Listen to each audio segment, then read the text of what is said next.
on the machine that changed the world. A world where information flows across oceans and continents, some of it highly personal. You and I are counted and recorded and questioned and dossiered and filed, probably more than any people on Earth. The world at your fingertips. Coming up on the machine that changed the world.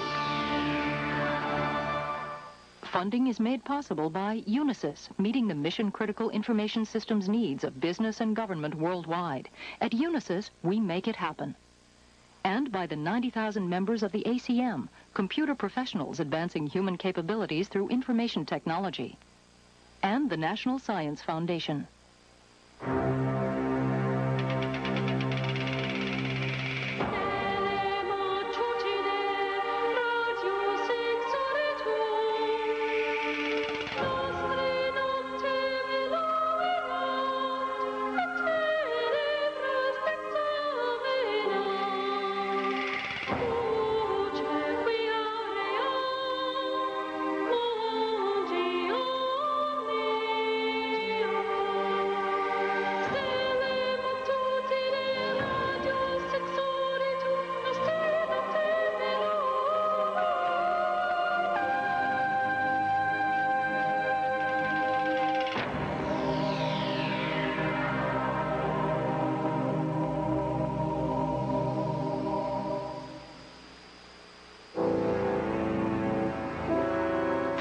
Years ago, there was only one working electronic computer in the world. It filled a room and cost in today's money $3 million. And people at the time confidently predicted that the United States would only ever need 6 such machines. Today, there are millions of computers used for so many kinds of things that it is tempting to think that the main act of the computer revolution is over. But this view might be the most mistaken of all, for something profound is happening. Millions of computers all over the world are being joined together in networks. As the machines talk to each other, they are transforming the ways in which people interact, challenging the social institutions which have served us well for centuries.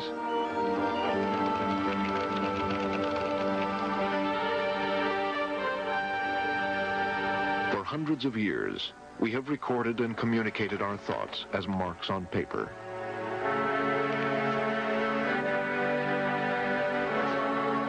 And stored them in places like this. The Library of Congress holds more than 27 million books. Hundreds of miles of bookshelves hold nearly the sum total of all human knowledge, and it's growing all the time. But today there is an alternative. Our ideas and thoughts can be stored as patterns of digital electronic pulses and processed by computers. In digital form, the contents of some 450 books can be stored on a single compact disc. In principle, all the words, pictures, and sounds in the Library of Congress could be stored on several rows of shelves. And there are other advantages. With books, despite the best efforts of librarians, only things which have been anticipated in advance and indexed can be found. When information is stored digitally, you can find anything in an instant. A title, subject, even a small phrase. Take the words, to be or not to be. The computer can search the 450 books for these words in a few seconds, revealing that it occurs not only in Hamlet, but in 6 other works.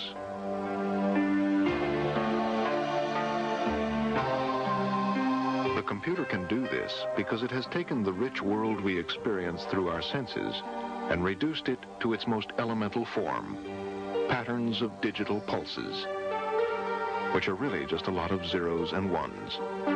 The world in the computer is digital. Has ones and zeros, and they're beautiful because they're perfect. They're always ones or zeros. There's nothing in between. The world around us is analog. It has all different values. It has when you look at me, you see all different colors and all different shades, and it's not ones and zeros. And so to take this world that we live in and put it in the computer, we have to change it into a digital world that the computer can understand and can store and process. So we take a picture and break it up into a series of dots, or what we call pixels. With a black and white picture, black can be 1, white 0. Other more complex ways are used to encode color. Once in this digital form, information is permanent, immune to the ravages of time. Once you've digitized a picture, you have a permanent record of that picture that can't age. Like if you took a photograph, that would age over time and it would change its colors. Whereas when you change it to ones and zeros, you have a perfect memory of it. For example, when they clean Michelangelo Sistine Chapel painting, they're not sure whether they're really putting it back like it was back in Michelangelo's time. If they digitize it then, they'd have a permanent record and they know exactly what those colors had to be today. But perhaps the real revolutionary benefit of digitizing information is that it can be sent down a wire at the speed of light to anywhere, even your own living room. By the 21st century, the art galleries, the libraries, the universities and museums of the world could be open for anyone with a telephone. While this vision of a digital home is not available yet, more modest services are on the market. For a few dollars a month, without leaving your living room, you can shop for almost anything. Check a movie review, or learn about exciting places. You can plan your next vacation or book your next business trip. And even find out what the weather is like.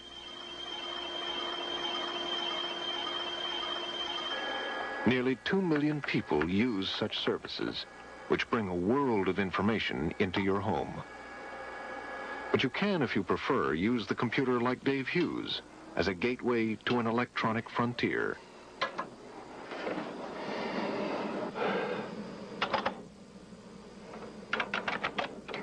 To connect to the world, all Dave needs is his computer and a device called a modem, which connects to the telephone network. And so you have to dial, of course, the number. Now it's starting to dial. It'll go through lots of switches, and if it's not busy, we'll hear it. And you get very used to learning the sounds of phones around the world. It's ringing correctly. Here it comes. Now these two high-speed modems are interconnecting. And now I am in Tokyo, connected with my ID on a system. And so I go into eSpace. Now, of course, there's about 6,000 Japanese on here, and about maybe 500 of them handle English well enough to come into the English section. So we're now in the English section. And there's some things to read here. After reading his mail on the computer in Japan, Hughes can hop to a different computer in another country with just the push of a few buttons. We are connected to Tallinn, Estonia right now. One of the things that's happening is this disappearance of place as an attribute. What someone has said, the passing of remoteness. You know, you're no longer remote. When I'm sitting in my basement at home before my terminal, I'm connected. I'm plugged into the world. The great thing about it, it's computer-mediated form of communication, in that I don't have to know who I'm sending the message to. I can send a message out there to someone who saw that movie last night, whoever you may be. And the computer network will find that person and give it back to me. Okay, now let's see if I can get through to Salt Rod, Norway, to a one-line bulletin board. Physically, Hughes hasn't left his chair, but his electronic presence has traveled half the globe in less than 10 minutes. This ability to receive and communicate digital information at great distances has led to new forms of social interaction. Billions of dollars, pounds, and yen pass back and forth each day between the world's financial centers. But no actual cash changes hands. only electronic pulses. Fairly low. It's 5,000 shares. The stock is now up to 850, up 19. Okay, I want to get a price, please, in bats on the opening. Home Depot is a quarter air, 5,000, 15,000. 48, 25,000. Right, cancel the balance. This financial trader is in London. Okay. Well, what'd you... Well, actually, in percentage terms, that's a little bit of a... This one's in Boston. Yeah, okay. What do you want to do? Although they are over 3,000 miles apart, linked by computer networks, they are part of a global financial community, separated by space, but united by communication. It's amazing to me, having been doing this throughout the 80s and back into the 70s, that I can be sitting here and say the same thing. I am seeing exactly the same thing as someone in Paris, exactly the same thing as someone in London. There is no difference. I think that's amazing. I think that is absolutely amazing. When the New York Stock Exchange began 200 years ago, news of events in other parts of the world often took weeks to get to the traders. Messages could only travel as fast as the messenger.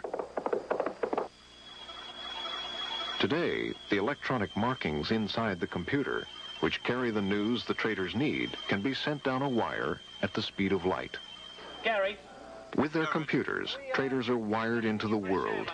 Distance is no longer an obstacle. I think that's it for Italy land. How are you getting on in Switzerland? Institutions like the New York Stock Exchange are still at the center of much of this activity. Hundreds of millions of shares of stock are traded here every day. The orders to buy and sell huge numbers of shares are placed with middlemen called brokers on the floor, and they come from traders around the world who speak a language all their own. On the sell side, Bobby, General Electric, it's going to open up. Everything's going to open up. That's fine. Take advantage of it. I got 100 for sale. Maybe do 20 if it's going to open nicely and then work the rest of the day. Have you got a report for us in ICI? I see they traded an 8th on the opening. They have traded higher. I don't know what your form is, but if we take the stock at 2, we get a turn on it. Well, do you want me to do it for you? I've got no book. I'll do what you like. Yeah, well, if you could take him, well, up for 100. On the Coda? The stock market, once buried under paperwork, can now handle as many trades in a day as it once did in a week. 3.85. But do buyers and sellers who communicate through wires have any need for middlemen? In fact, do they even need a stock exchange at all?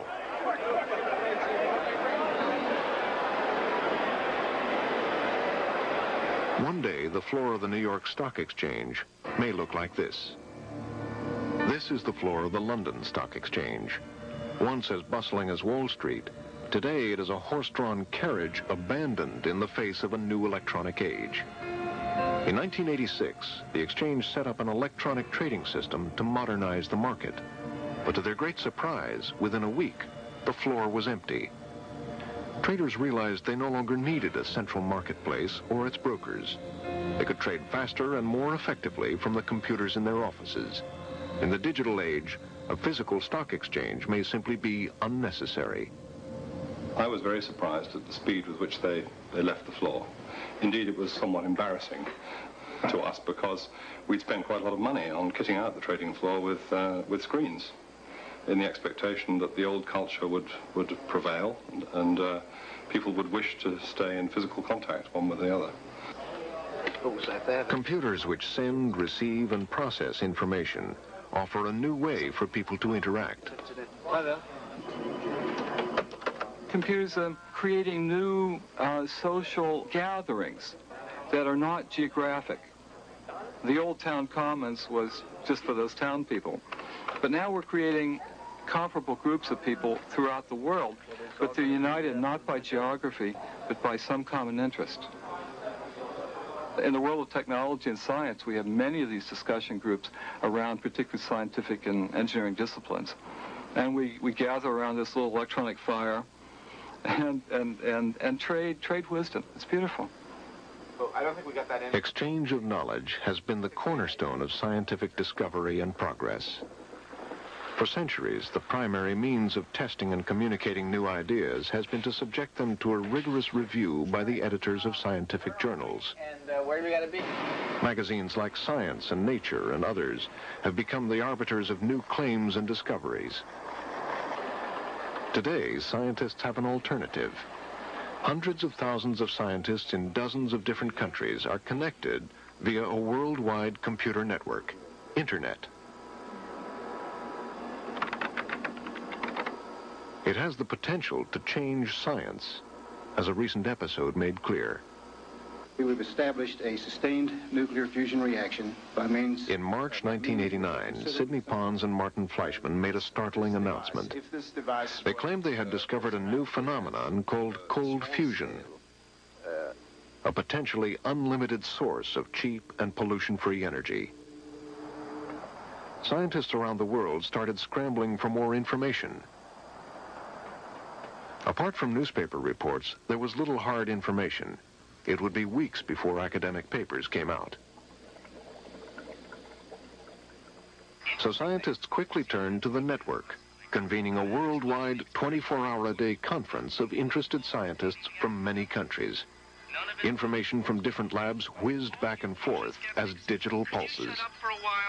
I think it's pretty clear that there is cold fusion going on. There's as much right to be skeptical and to talk about it as you have to believe. False leads were quickly abandoned. Promising results pursued with new vengeance. Something which, in a conventional journal, would have taken months to resolve, progressed very quickly. Unfortunately, in this case, into oblivion. Computer networks aren't just for scientists and financial traders. Increasingly, they are being woven into the fabric of everyday society. And in the case of one woman, computer networks have changed her life.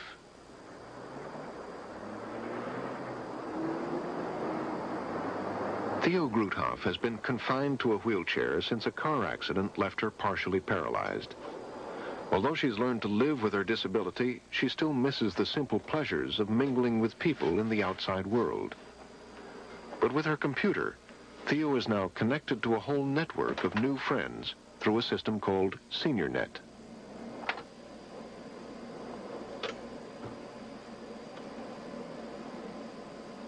Started just 5 years ago, SeniorNet has become an electronic meeting place for more than 1,000 senior citizens scattered throughout the U.S. and Canada. I need people. I cannot do without them. So especially at the SeniorNet, I found people of my own age. I knew what they were talking about, and they know what I'm talking about. Colette, have you ever heard of or been to the New Jersey... Dear Joan, such a worthy cause. Inga, my lady, I have no bread machines. I was just trying to poke a little fun. Isn't it maddening that people think because the body is old and looks frail that the mind is too? The computer age has already come to enthusiasts, to scientists, and to financial traders. But all of our lives are touched by the new digital world.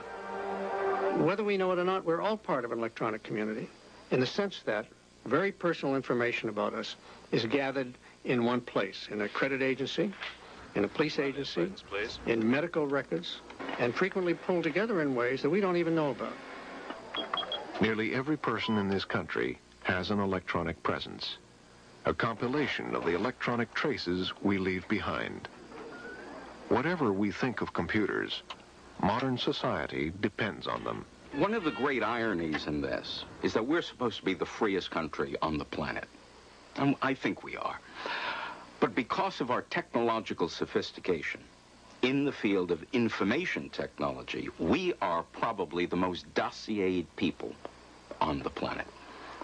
Even in totalitarian states, they don't have the data wealth that exists here in the United States. You and I are counted and recorded and questioned and dossiered and filed, probably more than any people on Earth.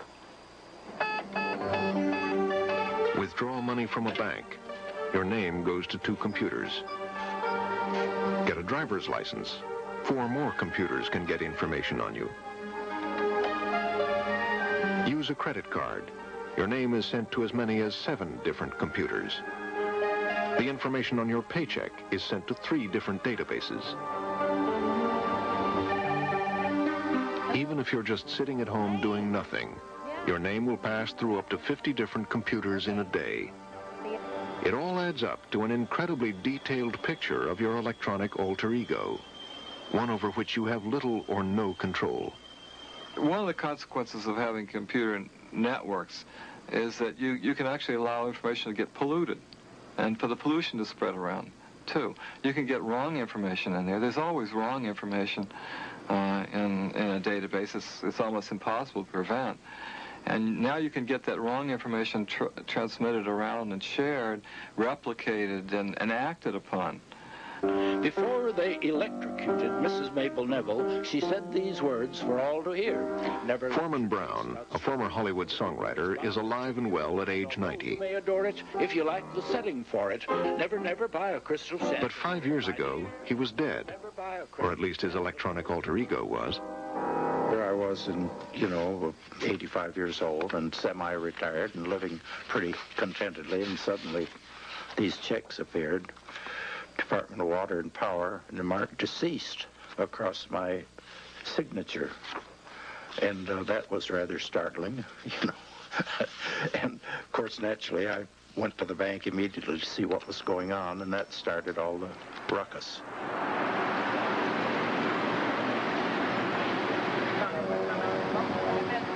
Brown left, assured by the bank that the matter would be resolved. But his troubles had just begun. Somehow, the rumors of his death had been greatly exaggerated, spreading to the computers of the Social Security Administration, which stopped issuing his monthly checks. Well, I went down and explained, here I am, I'm alive, and you've cut off my Social Security because you say I'm dead. And the lady was really rather rude, I thought. She was not about to look up anything. She said we couldn't make such a mistake. Hard as he tried, Brown couldn't keep up with the rumors as they quickly spread from database to database. Everywhere he went, the data got there first. I was going to rent a film, and I offered my American Express card, and the girl looked up, as they generally do, to get the numbers okay. Then she came and promptly tore the card in two and threw it in a wastebasket. And it was embarrassing because there were other people there. She said, your credit rating's no good. The final straw came when they stopped paying his Medicare payments. Till she found her. More than a year later, all the records were finally straightened out. But the memory of the experience still lingers with Brown. Proper setting for her spode.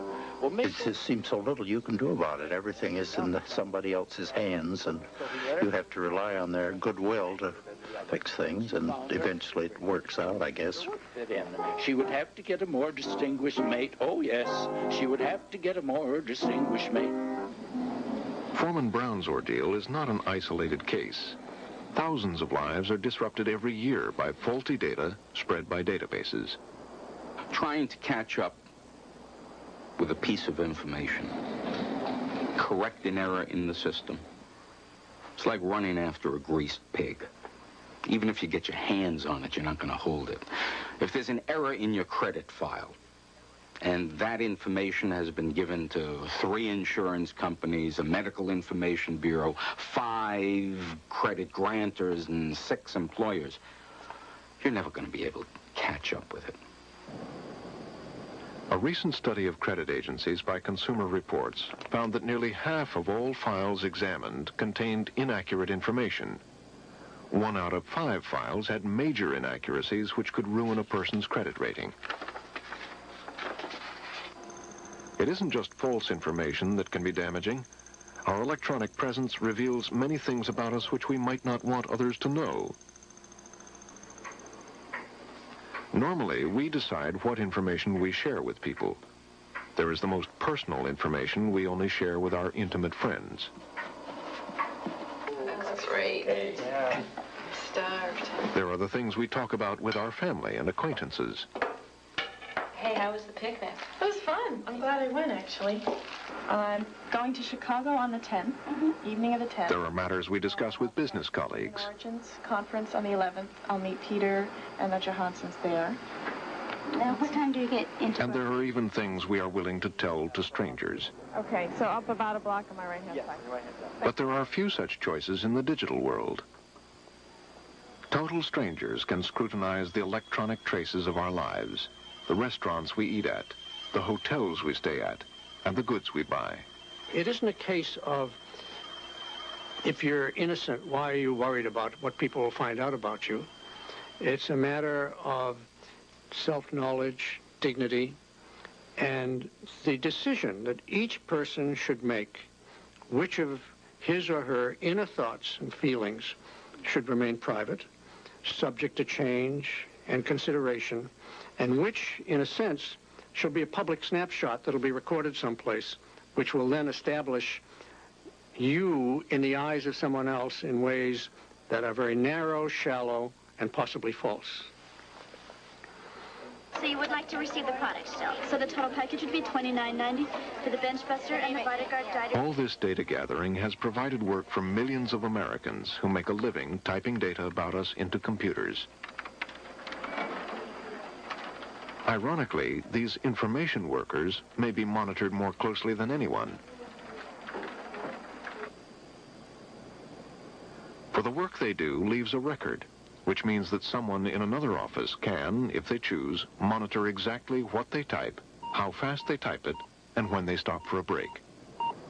Probably no group in the workforce is more closely monitored or has less privacy than the folks who deal with information, because every aspect of what they do, by the very nature of the technology, is recorded.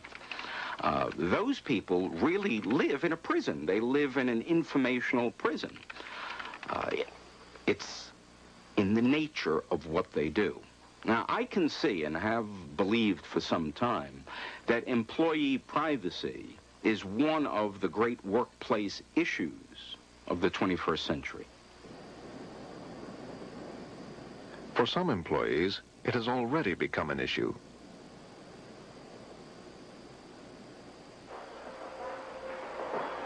Harriet Topitzes claims she has been monitored for years by her employer, TWA. This electronic timesheet details a TWA phone agent's typical workday. It shows how many calls she answered, how long each call took, how much time she paused between calls, and how long her breaks were, down to the second. Managers use these timesheets to reprimand workers for talking too long on the phone or taking too long a break. This is an electronic sweatshop where you have the sophistication of the computer and management demanding that you work harder and faster continuously. That round-trip airfare would be only $377. It's not a way that the human body can work. You break down, just like a machine breaks down. And that's the whole point here. They're trying to make robots of us. Not for the first time, a new technology has come into conflict with our social systems. Computer technology is changing at such an enormous rate. I mean, the technology is being overthrown about every 3 or 4 years. And social systems move much more slowly. So you get the computers moving like that and the social system just sort of creeping along. So there's always going to be a difference between the two. The greatest fear I have is that we become so comfortable with the technology, that we get so many benefits from the technology, that we are anesthetized by the technology. It may well be that we are just going to sleep, that we're just not caring or understanding enough to take that step back and say, wait, this is great stuff. These are wonderful machines. But let's keep it on the plus side. Let's make sure that we understand what the deleterious side effects are. Let's control the technology. Don't let the technology control us. 5/8 for 500 ITS. As the financial traders have discovered, controlling a new technology is no easy task. 6 hours, 335. That's 78. That's 82. I leave 1,800 shares. Connected by computer networks, traders all over the world anxiously await the opening bell of the New York Stock Exchange. In the frenzy that will follow, millions of dollars will be made or lost at the push of a button. Buy 30,000 from Richie. I sell you $30.70. A half 5/8, 2,000. What are you giving me? My bid, my offer. Sell 10,000 Glaxo, 30 3/4. 31.4, Rich. 31.4. 64 1/4 plates at 12,500 ICI. 35 points on the upside. That's just the beginning. It's a half the orders depot, 1,000 more trades at 5/8. A half the orders, 2,000, 10,000, HD. The stock market has always been a hectic place. Today, with computers and computer networks, the market moves so fast that traders can barely keep up. Interesting. Good evening. This is the CBS Evening News. Dan Rather reporting. On October 19th, 1987, things got completely out of hand. They're calling it the Monday Massacre, the worst drop in Wall Street history. Hour after hour today, wave after wave of selling hit the stock market. A selling panic, the professionals call it. By the closing bell, the Dow Jones Industrial Average was in the steepest fall in its 103-year history, down more than 500 points. Computers kicked off some selling programs. Many experts believe that computerized trading, so-called program trading, was partly to blame for this disaster. In program trading, special computer programs spot trends and incite traders to buy or sell huge quantities of stocks faster than humanly possible. These trades, in turn, may be detected by other trading programs, triggering them to buy or sell. Very quickly, an avalanche effect can build up, causing wild swings of the market. Since the '87 crash, the New York Stock Exchange has imposed new procedures to intervene and, in effect, slow down computerized trading. A century ago, it was weeks before you found out that there was a war going on across the sea. It took that long for the information to get over. And that told us something about the pace of events. Today, this is getting squeezed down to microseconds. Literally, something happens in Australia, and an investor in New York knows about it and takes action just like that. We're getting so right now that we worry about the speed of light being a constraint on us. It takes 30 milliseconds to get a piece of information across the country. And we're worried, does this really make a difference that you're not going to find out about something until light gets there? That's how far we've gone with the information flow today. And the question is, are our social systems stable when you turn the gain up and collapse this information flow? And we don't know. These are some of the anxieties which are beginning to cloud the dream of a computerized society. This place may well be first to find out whether the dream is turning into a nightmare. It has started one of the largest social engineering experiments involving the most complete use of networked computing. This experiment is not in Japan, the USA, or Western Europe, but in Singapore. 10 years ago, few Singaporeans knew how to use a computer, let alone a computer network. At that time, the Singapore economy was built around heavy industry, steel and chemicals. Today, they have staked their future on information technology, IT as they call it. The government has ambitious plans to make Singapore a developed nation within a decade, to become a global business and communication center, managing not only manufacturing, but information as well. Our vision is to evolve Singapore into an information society. In fact, I should say, the vision of the country is to become a developed country by the end of the decade, where we will have meaningful and vibrant economic activities, with cultural activities, with high standard of living.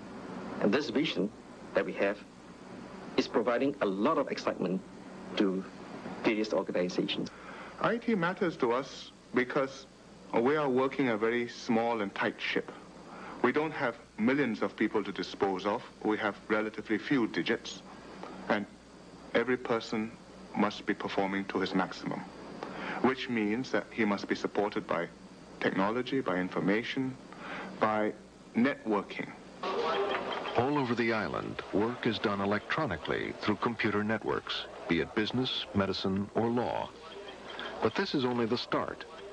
In this room and others like it, an electronic alter ego is being developed for the entire island.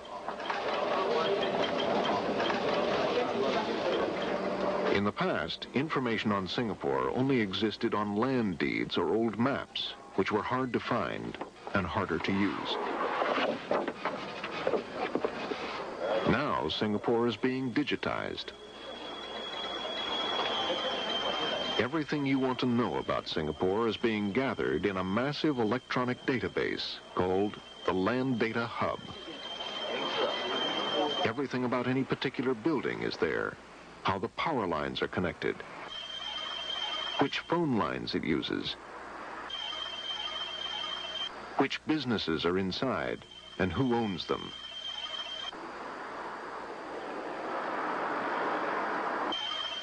A social engineer's dream, this electronic alter ego is a dynamic record of the entire island of Singapore. For this society to succeed as an information economy, everything, including getting to and from work, must be done with electronic efficiency.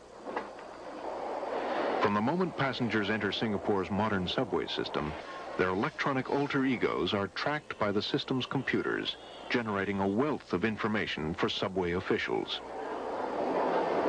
So we know practically everything about the traveling pattern of a passenger. We know where he buys his ticket, when he buys his ticket. We know where he enters the station, what time he enters the station, what kind of ticket he uses, where he gets out of the station, which station he gets out at what time. So practically everything we wanted to know. It's not just the traveling habits of Singaporeans that attract the attention of government officials. With computers linked by networks, the government maintains extensive dossiers on every Singapore citizen. Your attention, please. Passengers are reminded that it's an offense to smoke, eat, or drink in MRT stations and trains. The offense carries a maximum fine of $500. Please help us to keep the MRT stations and trains safe, clean, and comfortable. Thank you for your cooperation. The world is watching this extraordinary experiment in social engineering. How will the government balance the benefits of efficiency and prosperity with the loss of privacy? We've gone further than most other countries in the region in making use of information technology for a number of reasons. Firstly, we are small. So when we need to make a move, it's easy to get the whole country to be moving and pushing in that direction. Secondly, it's the way we are put together.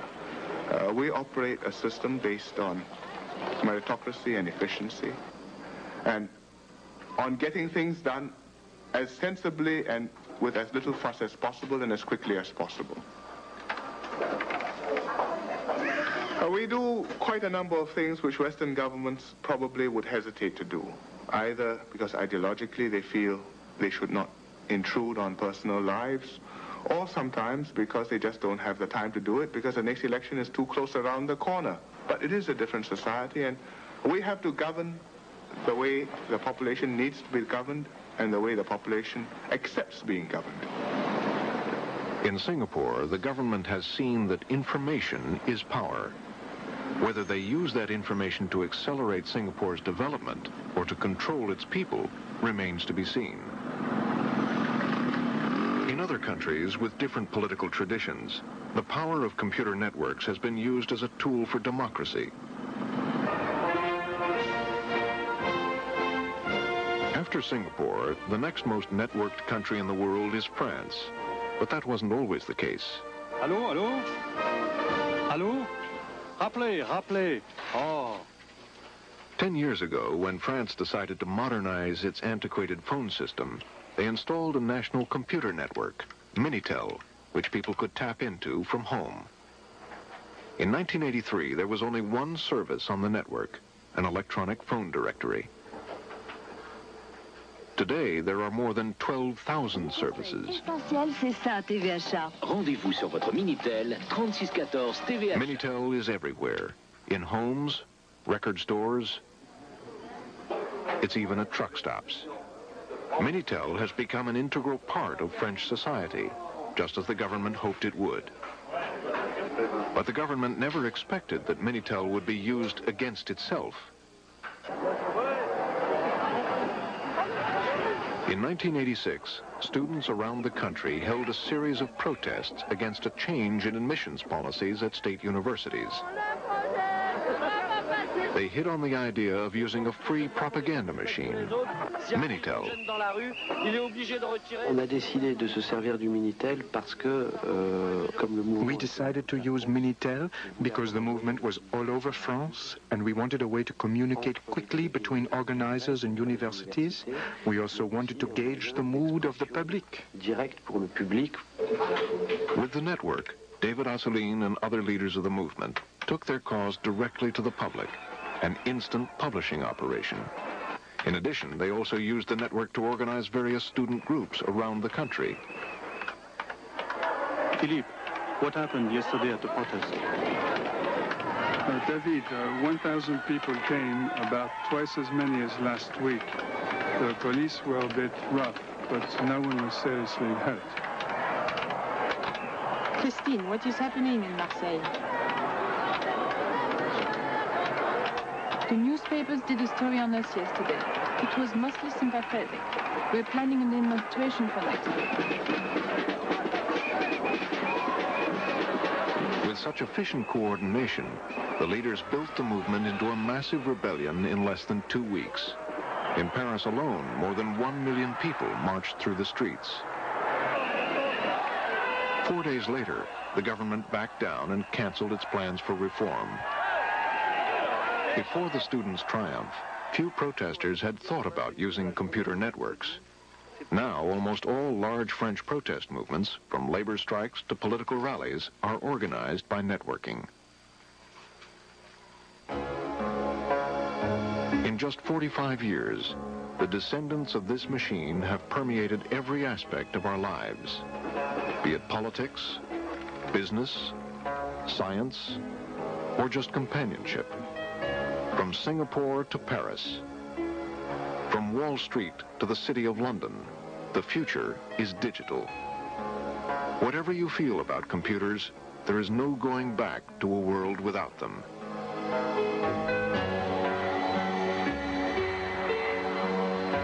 We depend on computers every bit as much as we depend on the planes we fly in, the roads we drive on, and the bridges we cross. All these things support our complex ways of life.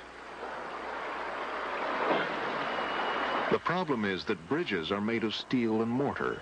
Build it strong, and it will stay up. But the computer's foundation is less tangible. Computers depend ultimately on software, which can contain millions of lines of code, all written by human beings. Programmers work the way medieval craftsmen built cathedrals, one stone at a time. There's no equivalent of industrial methods of production. We don't have the software equivalent of interchangeable parts. We don't have the equivalent in building software of the assembly line. It's all hand-worked. And that means you don't have the precision or the reliability to be able to safely say, well, having built this, we think it works according to the specifications. Instead, you have to exhaustively test it. And there are always particular combinations of circumstances that somehow have eluded the test plan. And this inability to thoroughly test software can prove disastrous. Take the case of the Therac radiation machine, a machine for treating cancers. The computer program which controls the machine had been thoroughly tested. The machine itself had operated safely thousands of times. But when patient Katie Yarbrough underwent Therac radiation treatments for a cancerous tumor, things did not go as planned. She said, "What's the matter?" And I said, "You've burned me." And they said, "Oh, no, that's not possible. This is the most sophisticated piece of equipment on the market, and it's not possible for you to be burned." And a week later, I was totally paralyzed on the left side. Less than a year later, at another cancer center, a Therac machine malfunctioned again. Ray Cox was being treated for a tumor on his back. 6 months later, he died. In fact, the Therac radiation machine had a software bug in it.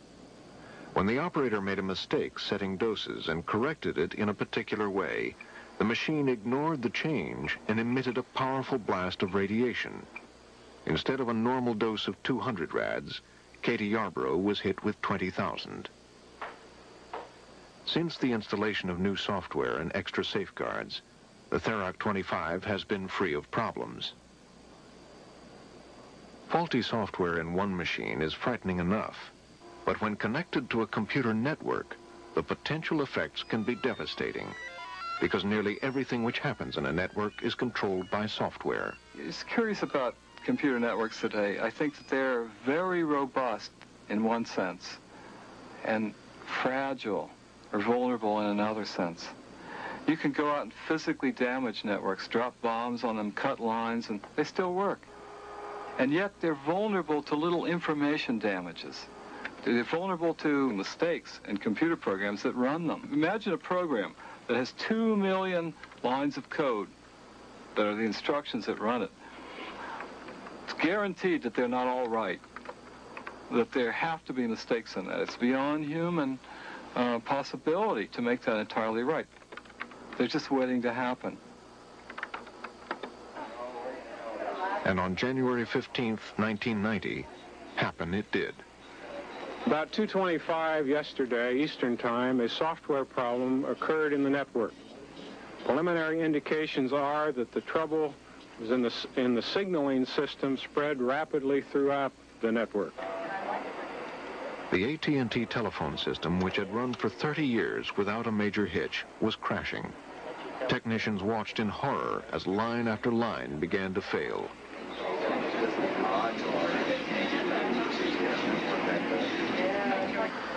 For customers, it was a day of frustration. Circuits are busy now.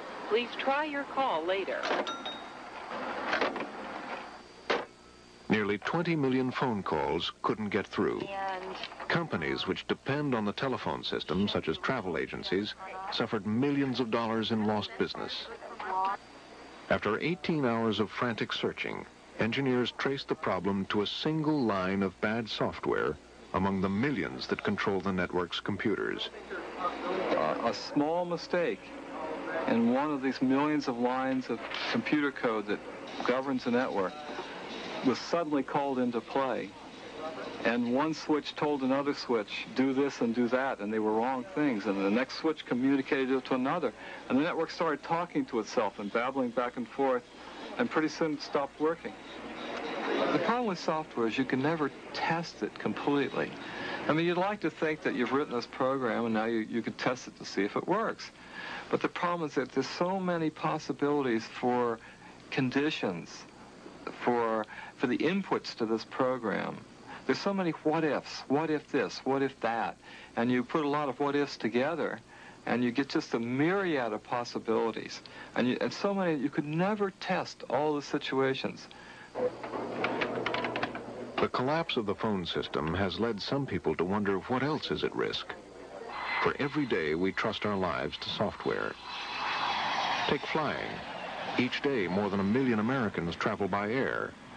The planes which carry them are flown with software governing everything from navigation to cabin pressure.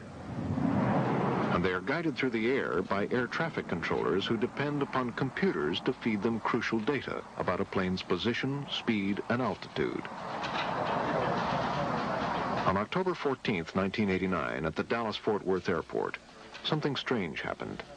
Information on the air traffic control screens began to disappear. The controllers knew that they had to act fast. Lives were at stake. This is not a job where you can say, hold on a second while we get the thing operating again. Aircraft are still flying. They're still in our environment. They're doing 250 knots. And an aircraft can travel quite a distance over in a minute doing 250 knots. With planes circling overhead and no working computers, controllers were forced to rely on their memory and the only tools they had left, pencil and paper. It seems unbelievable we resort to pencil and paper, but those are real people in those aircraft, and you have to resort to whatever means that'll help you remember that that aircraft's there and at what altitude he's at. The problem was caused in part by a poorly designed computer program coupled with an overload of traffic at the Dallas airport. Fortunately, no accidents happened during the computer crashes, but such computer software problems have occurred at many other airports. Software is fundamentally different from the other elements of our infrastructure on which we depend. Years of experience have taught engineers how to build safe bridges, and large safety margins are built in. It's unlikely that a modern bridge will come crashing down because of one tiny missed detail. But with software, that's exactly what can happen. Despite the best efforts of software engineers for at least 20 years now, a single misplaced hyphen or a typographical error can cause an enormous program to simply come tumbling down and, as has happened in the past year, tie up the entire long-distance telephone network. The tiniest little software error. If we're ever going to have true software engineering where this activity, which is so important, it is becoming more and more important to our lives, is reliable, we've got to figure out a way to make programs robust enough so that they don't come crashing down when you just have the tiniest little mistake in them.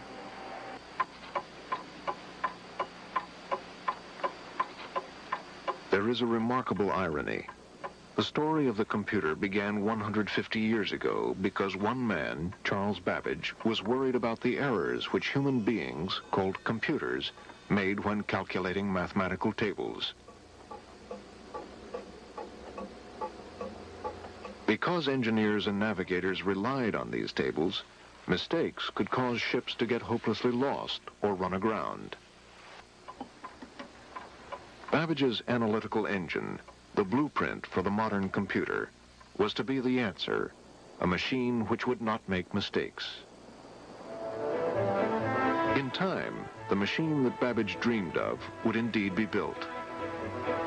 It would compute numbers faster and more accurately than any human could, but it would also lead to things that Babbage could never have imagined.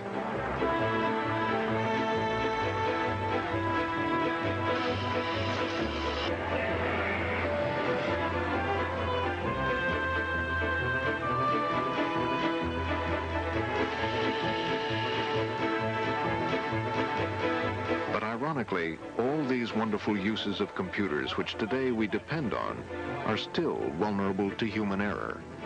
For while computers don't make mistakes, the humans who program them do. We go forward into the future knowing this. But what kind of world will it be? Computer manufacturers certainly have their own ideas about the digital future. Most see computers getting smaller and more powerful. Keyboards will disappear, and one day we'll instruct computers with our voices. Test 3 again. Okay. Some see a world where children bring small computers to school instead of books, and through them have access to a world of knowledge. This crust, and the cracks are called fissures. I knew that. What's it really look like? This is what a volcanic eruption looks like in real life. Intervals. Excuse me. Jill Gilbert is calling back. Great. Many see the emergence of personas called electronic agents, which can anticipate our needs. You need to take Kathy to the airport by 2. But all computer experts agree that communication will be a central element in the digital future. This is Mary. Oh, hi, Mary. It's Fred. Fred, where are you? Sorry. I went to get a notepad. I'll have to check. But these predictions may be as wrong as the remarks made in the late 1940s. Then people could only envision the world needing 6 computers. The computer is not a machine in the traditional sense. It is a new medium.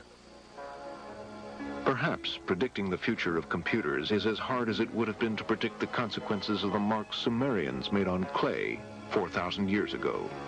It's ironic when you look at the history of writing to find that it began as a very utilitarian method of helping people remember how much grain they had. And from those very humble utilitarian beginnings came poetry and literature and all the kinds of wonderful things that we associate with writing today. Now we bring ourselves up to the invention of the computer. Very same thing is happening. Invented for a very utilitarian, prosaic purpose of doing calculations, the kind of relieving the tedium and drudgery of cranking out numbers for insurance companies or something like that. And now we begin to see this huge culture that's grown up of people who are discovering all the things you can do by playing with the computer. We may see a time in the not-too-distant future when people will look at the computer's impact on society and they'll totally forget its humble beginnings as a calculating device, but rather as something that enriches their culture in undreamed of ways, just as literature and art is perceived today in this world.